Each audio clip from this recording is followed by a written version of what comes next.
नमस्कार। जनता पॉलिटिक्स में आप सबका स्वागत है। आज हम नेहरू के कारनामे पार्ट 3 लेकर उपस्थित हुए हैं। आज हम आपको नेहरू के कुछ अनसुने कारनामे बताएंगे कि कैसे नेहरू ने पटना में सैकड़ों हिंदुओं को गोली से भुनवा दिया था, कैसे जनता ने नेहरू का कुर्ता फाड़ दिया था और कैसे नेहरू अयोध्या से रामलला को फेंकवाना चाह रहे थे। नेहरू की हिंदुओं से जो चिढ़ थी और जो उनकी मुस्लिम परस्ती के किस्से हैं वो बहुत आम हैं। यह बिल्कुल गांधी की तर्ज पर आगे बढ़ते गए। विचारों के इसी सामंजस्य की वजह से शायद गांधी नेहरू को पसंद करते थे और सरदार पटेल की जगह उन्होंने नेहरू को प्रधानमंत्री बनाया था। खैर, 1946 में ब्रिटिश सरकार ने भारत में एक अंतरिम सरकार का गठन किया था जिसके मुखिया नेहरू को बनाया गया था। 1946 में ही कलकत्ता और नोआखली में हिंदुओं का बड़ी संख्या में नरसंहार किया गया था, जिसके बाद यह आग बिहार पहुंच गई। वहां मुस्लिम लीग ने जिहाद करने के पर्चे बांटे थे। इसी बीच वहां दंगा फैल गया। वहां कांग्रेस की सरकार थी उस समय। मुसलमानों ने दंगों पर हो हल्ला मचाना शुरू कर दिया क्योंकि शायद वो वहाँ पूरी तरह से सफलता से जिहाद नहीं कर पा रहे थे जैसा कि उन्होंने नोआखली और कलकत्ता में किया था। यह खबर लगते ही 3 नवंबर को नेहरू बिहार के दंगों का मुआयना करने पटना पहुँच गए।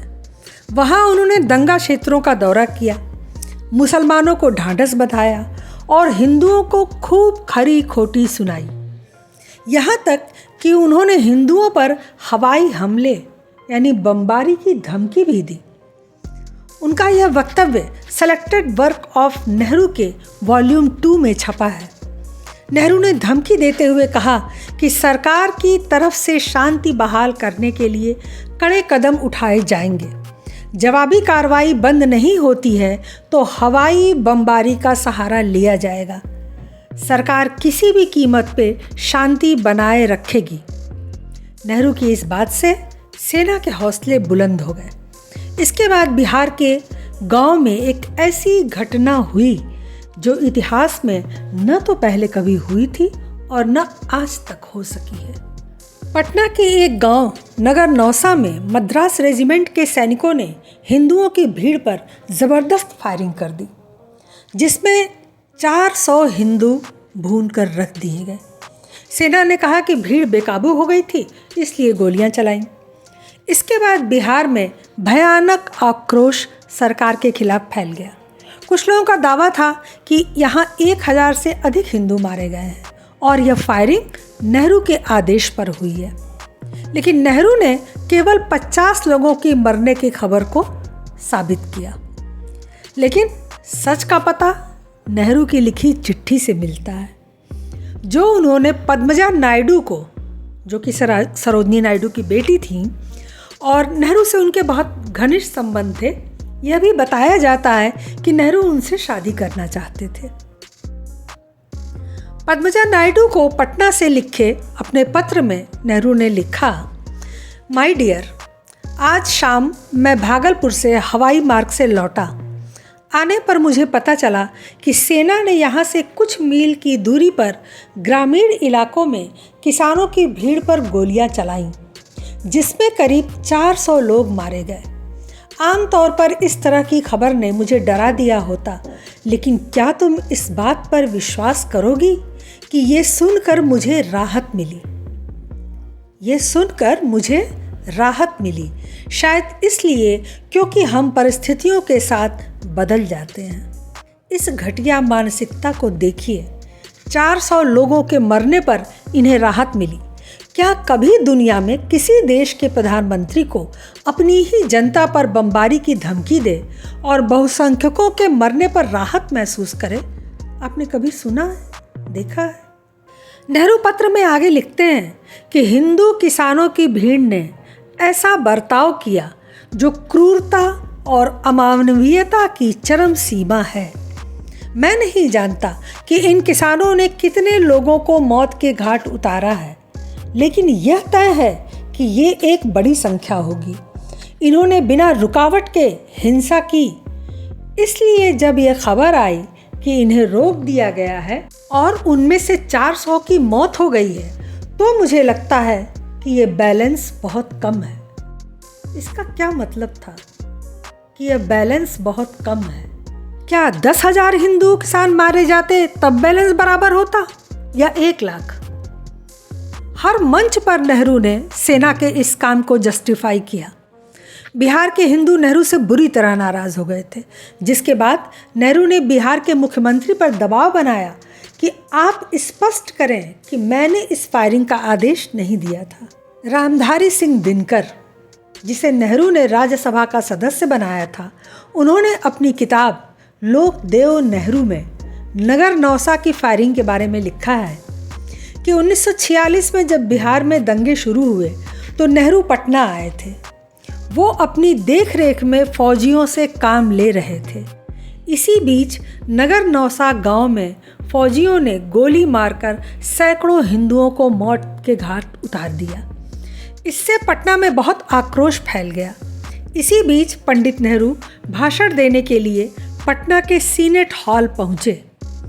तब लड़कों ने उन पर हमला बोल दिया, उनका कुर्ता फाड़ डाला और उनकी टोपी उड़ा दी। ये दिनकर ने लिखा है। सोचिए कि जनता किस कदर बौखला गई थी इस नरसंहार से। नेहरू की हिंदुओं से नफरत और चिढ़ का आलम यह था कि 1947 में प्रकाशित एक मशहूर किताब में इन दंगों का आंखों देखा हाल लिखा गया था। उसके अनुसार एक बार एक हिंदू ने नेहरू से सवाल पूछ लिया तो वो उसे मारने के लिए दौड़ पड़े। वह व्यक्ति भागते हुए नदी में कूद गया। उतावले नेहरू ने भी उसका पीछा करते हुए नदी में छलांग लगा दी।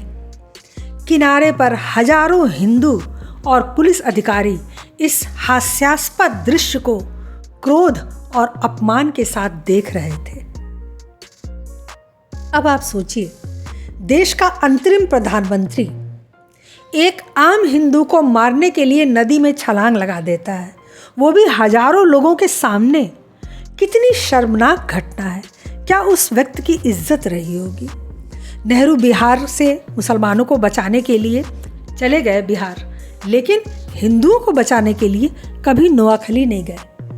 ठीक उसी तरह जैसे आज कांग्रेस करती है कि राहुल गांधी उस क्षेत्र में ज़रूर जाते हैं जहां कोई मुस्लिम पीड़ित होता है, लेकिन जहां हिंदू पीड़ित होता है वहां कांग्रेस या गांधी परिवार कभी नहीं पहुंच पाता।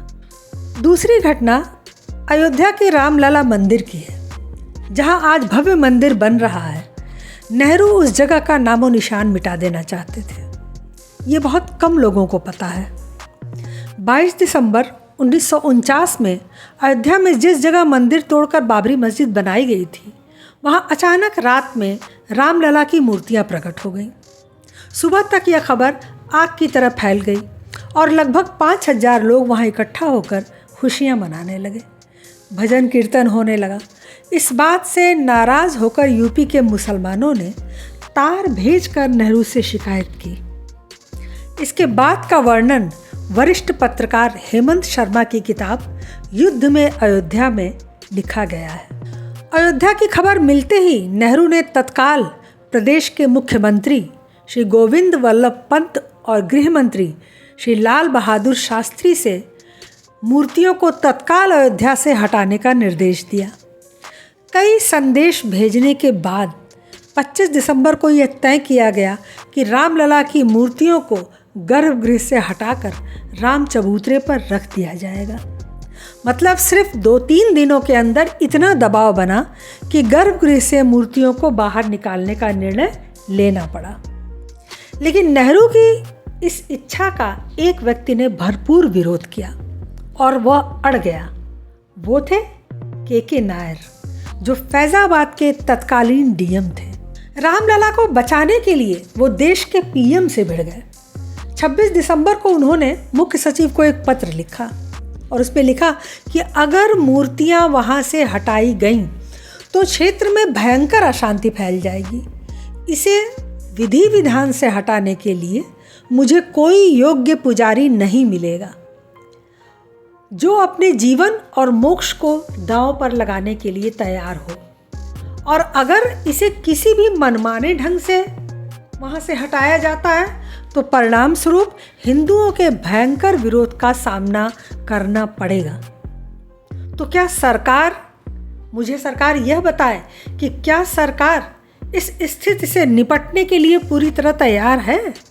इस प्रकार बार बार डीएम ने सरकार को समझाया, लेकिन नेहरू के दबाव में सरकार मूर्तियों को हटाने पर अड़ी थी। इसके बाद जिलाधिकारी के नायर ने ऐसी चेतावनी दी जो संभवतः किसी भी डीएम के लिए बहुत मुश्किल काम है। नायर ने 27 दिसंबर को मुख्य सचिव को दूसरा पत्र लिखा कि मूर्ति हटाने के विचार से मैं सहमत नहीं हूँ और मैं ऐसा करना भी नहीं चाहता, क्योंकि इससे सारे जिले में अशांति फैल जाएगी। फिर भी यदि सरकार मूर्ति हटाने का फैसला लेती है तो मैं अनुरोध करूंगा कि पहले मुझे कार्यमुक्त किया जाए, मुझे यहाँ से हटा दिया जाए, क्योंकि मेरा विवेक मुझे ऐसा करने की इजाज़त नहीं देता। देखिए कि तथाकथित पंडित नेहरू को हिंदुओं की भावनाओं की कोई कद्र नहीं थी। पंडित नेहरू थे, उन्हें देश के भविष्य की भी चिंता नहीं थी। हिंदू उस समय भयंकर असंतोष से गुजर रहे थे, क्योंकि पाकिस्तान जाने वाले मुसलमान भारत में ही रह गए थे और आए दिन सांप्रदायिक तनाव की स्थितियां पैदा हो रही थी। नेहरू के काफ़ी दबाव के बाद जब अयोध्या से मूर्तियां न हट सकीं तो नेहरू कुछ समय के लिए चुप बैठ गए और मौका देखते ही उन्होंने एक नया पैंतरा चला और अयोध्या के विवाद को कश्मीर से जोड़ दिया। 15 फरवरी 1950 को उन्होंने गोविंद वल्लभ पंत को पत्र लिखकर चेताया कि अयोध्या के हालात का कश्मीर पर बहुत बुरा प्रभाव पड़ रहा है। अगर आपको ज़रूरत हो तो मैं स्वयं अयोध्या आकर इस मसले को देखूंगा। मतलब अयोध्या में 5 वक्त की अजान हो सके, इसलिए नेहरू मूर्तियां हटाने के लिए कश्मीर की दुहाई देते हैं। क्या ज़बरदस्त सोच थी इस व्यक्ति की। नेहरू इस पर भी चुप नहीं हुए। 17 अप्रैल 1950 में नेहरू ने फिर गोविंद वल्लभ पंत को एक और पत्र लिखा। मैं लंबे समय से महसूस कर रहा हूँ कि सांप्रदायिकता के लिहाज से यूपी का माहौल बुरी तरह बिगड़ता जा रहा है, बल्कि यूपी मेरे लिए एक अजनबी ज़मीन होती जा रही है। मैं खुद को वहाँ सहज नहीं पाता। मस्जिद और मंदिर के मामले में जो भी अयोध्या में हुआ वो बहुत बुरा है, लेकिन सबसे बुरी बात यह है कि यह सब चीज़ें हमारे अपने लोगों की मंजूरी से हुई। सिर्फ रामलला की मूर्ति निकलने से नेहरू के लिए उत्तर प्रदेश अजनबी हो गया। वो यहाँ असहज महसूस करने लगे। सोचिए इस आदमी के व्यक्तित्व के बारे में। उन्होंने यह भी कहा कि अयोध्या के इस तनाव की वजह से यूपी से मुसलमान पलायन कर रहे हैं और पाकिस्तान जा रहे हैं। उनमें असुरक्षा की भावना बैठ गई है। फिलहाल उत्तर प्रदेश के मुख्यमंत्री गोविंद वल्लभ पंत की सराहना करनी होगी कि उन्होंने प्रदेश की शांति व्यवस्था के मद्देनज़र रामलला की मूर्तियों को हटाने का कोई सीधा निर्देश नहीं दिया, न ही उन्होंने नेहरू को अयोध्या आने दिया। के नायर के अड़ जाने के बाद और पंत के नरम रुख अपनाने के कारण नेहरू अपने इस मंसूबे में सफल नहीं हो सके। कहा जाता है कि इसके बाद से पंत और नेहरू के संबंधों में भी दुराव आ गया। नेहरू पंत को नापसंद करने लगे।